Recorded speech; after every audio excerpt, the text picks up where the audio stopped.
Hollande qui a rappelé le soutien de l'État contre le crime organisé. Chef de l'État qui était également à Ajaccio pour le 70e anniversaire de la libération de l'île de Beauté. Sur place, Javi Timbert, Stéphane Guillemot.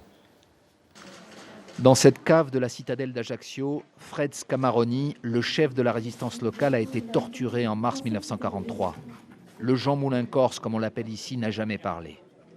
C'est une page méconnue de la Deuxième Guerre mondiale qui est révélée aujourd'hui.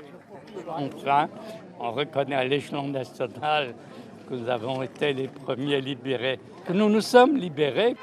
Ajaccio a été la première ville française libérée.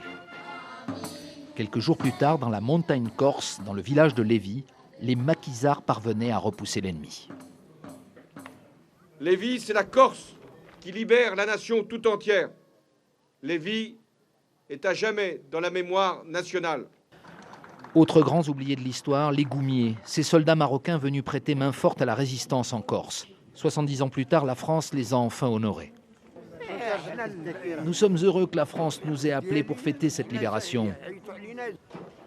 Du passé au présent, pour sa première visite présidentielle en Corse, François Hollande ne pouvait ignorer le mal d'aujourd'hui, la violence et les crimes. 17 homicides depuis le début de l'année. C'est un combat que nous avons engagé et je vous l'assure, il ne faiblira pas.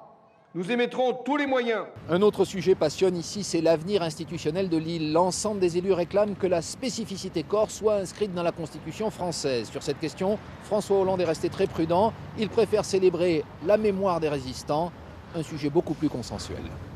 Une image devenue rare, celle de l'ancien président de la République, Jacques Chirac, qui est apparu en terrasse à Saint-Tropez avec des amis et accompagné de son épouse, Bernadette. Il n'était pas présent hier sur la photo de famille célébrant les 55 ans de la Constitution de la Ve République.